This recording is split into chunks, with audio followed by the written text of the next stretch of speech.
D'abord, personnellement, j'étais ravi de te rencontrer, Bébel. Ben, moi aussi, C'était vraiment... de te connaître, parce que je connais Adriana, Ouais. mais je t'ai découvert et je suis ravi également. Eh bien, écoute, c'est un plaisir vraiment partagé. Notre ami Bébel est sorcier. Oui. Un gentil sorcier, je vous rassure. Hein. Bébel est magicien, mais attention, il a son bâton sorcier et on ne sait pas quelles énergies peuvent sortir de ce bâton. Hein. Attention. Bébel, est-ce que tu es ce qu'on peut appeler un débutant sur les affaires sur Internet? Oui. D'accord. Qu'est-ce que tu es venu chercher dans cet atelier de 2 jours où on a fait une promesse assez forte, où on a dit en 2 jours, vous allez repartir avec un plan d'action pour vous lancer dans les affaires sur Internet. C'était un peu notre promesse. Est-ce que le contrat est rempli, j'ai envie de dire?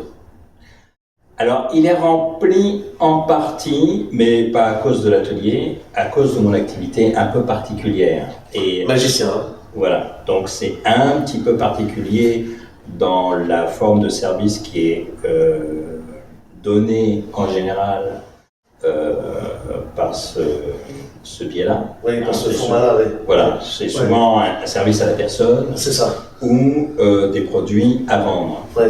Et moi, je suis clairement dans le spectacle. Et donc, il faut que j'arrive à faire la transformation, à trouver le moyen d'intégrer cette forme. Et ça peut être intéressant parce que et j'aime bien la création, la créativité. Donc, si je peux adapter... c'est ça, il faudrait adapter ton format de spectacle au format Internet. Voilà. Ouais. Et pourquoi? C'est parce que on est dans un monde moderne. Ouais. On est à un moment où l'artiste doit savoir faire plusieurs choses et utiliser les outils qu'on utilise maintenant couramment, parce que même en France, tout le monde maintenant se met à Internet. Donc c'est notre nouveau crayon, l'Internet. Et donc, comme je ne suis pas de nature, businessman, je fais des efforts. Parce que moi, c'est l'artistique qui m'intéresse avant tout. Mais si je ne suis que dans l'artistique, je me prive de pas mal de choses. Donc, je fais l'effort d'apprendre. Et comment tu arrives à concilier, j'ai presque envie de dire l'inconciliable, parce que comment tu arrives à concilier ce côté artistique, qui est donc, par définition, loin de tout ce qui est business, de tout ce qui est marketing, etc. On est dans de l'artistique, dans de l'art, dans du spectacle. Comment tu arrives à concilier, ou quelle est ton approche entre, justement, comment je vais concilier l'art que je représente en tant que magicien et la nécessité d'avoir une entreprise sur Internet et donc de développer un business? Comment est-ce qu'on peut concilier les deux, quoi? Est-ce qu'un art peut devenir un business? Est-ce qu'un business peut devenir un art? Est-ce qu'il y a des ponts entre eux? Alors le problème, c'est que maintenant, l'art, clairement, est devenu un business. Ce qui est quand même assez problématique, car ça veut dire qu'il n'y a plus aucune prise de risque qu'il y avait avant. Oui. Avant, il y avait des producteurs qui prenaient des risques sur telle personne ou telle activité. Il y avait une prise de risque, ça marchait un peu, bien, très bien, formidable. Donc voilà, c'était des prises de risque. Maintenant, tout est calculé d'avance, ce qui fait bankable, pas bankable. Voilà. Et ce qui fait des formats aseptisés, toujours les mêmes, puisque tout le monde se copie. C'est ça, on est à l'heure du copiage, c'est-à-dire que dès qu'il y a un mec qui a une bonne idée, on la prend et puis donc, on la prend, pas moi, parce que moi je ne suis pas là-dedans, mais et je me suis dit, bon, il y a un poids là-dessus sur effectivement, il y a un côté commercial, que je le veuille ou non, donc il faut que j'apprenne. Et donc, pour répondre à la question, et je n'ai pas encore la réponse, il faut d'abord baigner un peu là-dedans. C'est ça. D'où la raison de la formation.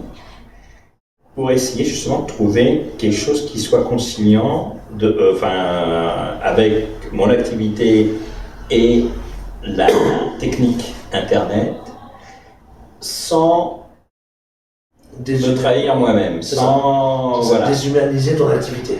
Oui, parce que l'activité que je fais, c'est donc, je le précise, hein, je fais de la magie avec des cartes, c'est une spécialité. On appelle ça du close-up, c'est ça? Non, c'est pas ça. Alors, le close-up, c'est un peu plus général. La cartomagie fait partie du close-up. Et le close-up, ça veut dire magie de près. C'est un terme qui a été repris de la photo. D'accord. En français, on dit micromagie, hein, ou magie rapprochée. Ok. Et donc, c'est une magie où il faut être très très proche, parce qu'évidemment, les cartes, c'est pas très grand. C'est ça. Donc, j'ai monté plusieurs numéros sur scène, avec écran, pour que les gens puissent voir. Ah oui, les cartes sont petites, mais il y a plein d'écrans. Alors, il y a un écran, d'accord. Plusieurs caméras, ok. Des gens sur scène.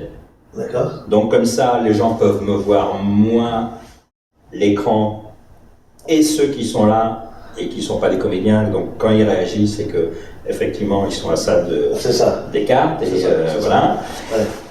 Donc, c'est une forme de spectacle artisanal parce que ça fait travailler la main. Moi, ce que j'aime bien, c'est le travail de la main, la beauté du geste, etc. Parce que c'est aussi un art du geste. Hein, un peu comme dans les arts martiaux. Forcément. Le mouvement, moi, je fais les arts martiaux parce que j'en fais pas, mais c'est pas le combat dans les arts martiaux, ce qui est intéressant. C'est la beauté du geste. Ouais. Voilà, hein, c'est les parades, l'improvisation, etc.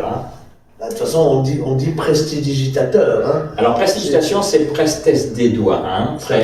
Donc, c'est la rapidité des doigts. En fait, c'est un faux terme parce que c'est pas rapide. Hein. Il y a quelques gestes qui sont ultra rapides, mais ils sont spécifiques. Hein. C'est plutôt la cadence des gestes qui trompe l'esprit. Donc quand on trompe l'esprit, on trompe l'œil. Forcément. Donc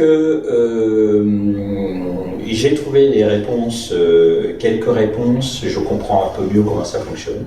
Et comment tu comptes faire? Tu comptes mettre des formations vidéo ou Alors moi je suis contre la formation vidéo sur Internet parce que je trouve que la magie doit garder son mystère.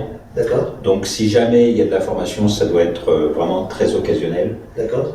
Ce qui m'intéresse, c'est plus de communiquer le spectacle, hein, de montrer aux gens que la magie, c'est pas simplement le lapin qui sort du chapeau ou la femme scie en deux. Ouais. Et il y a énormément de choses dans la magie. Il y a une nouvelle magie qui est sortie aussi, dont j'ai un peu participé dans un spectacle où j'ai fait vivre les cartes. D'accord. Voilà. Et donc, ce côté vraiment très fantasque, avec le côté très carré de l'Internet, il y a effectivement il y a quelque chose à trouver. Ouais. D'accord.